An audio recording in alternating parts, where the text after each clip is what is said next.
लु आजको स्विमिङ पनि सकियो होइन त।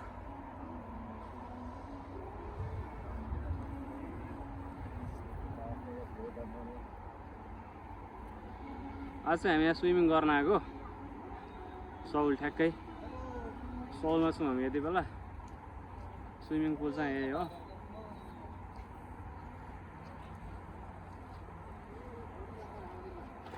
यता चाहिँ हाम्रो साउ त्यहाँ लोटे टावर त्यही भइहाल्यो। यसरी अहिले चाहिँ हामी पौडी खेलेर सकियो। पौडी खेलेर सकिएर अब फर्किने तयारीमा।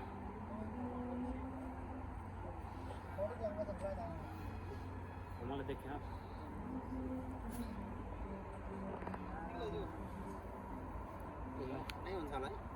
सौलाई नाइट भ्यूमा हेर्दाखेरि कस्तो देखिरहेछ अब भन्दाखेरि यस्तै हो।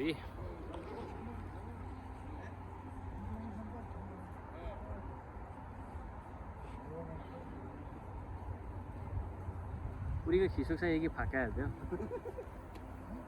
उरीको त खिसुक चाहिँ एक फाका थियो। एक हिस्सामा उन्दङ छालेर घाँस पनि पुरा उन्दङ दिइरहेछ नि त।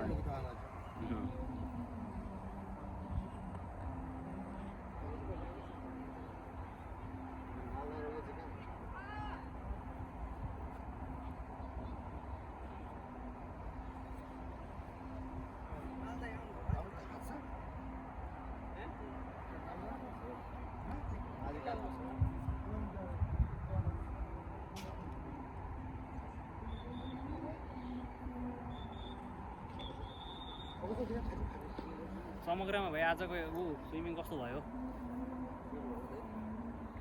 15 मिनट भन्थ्यो क्या।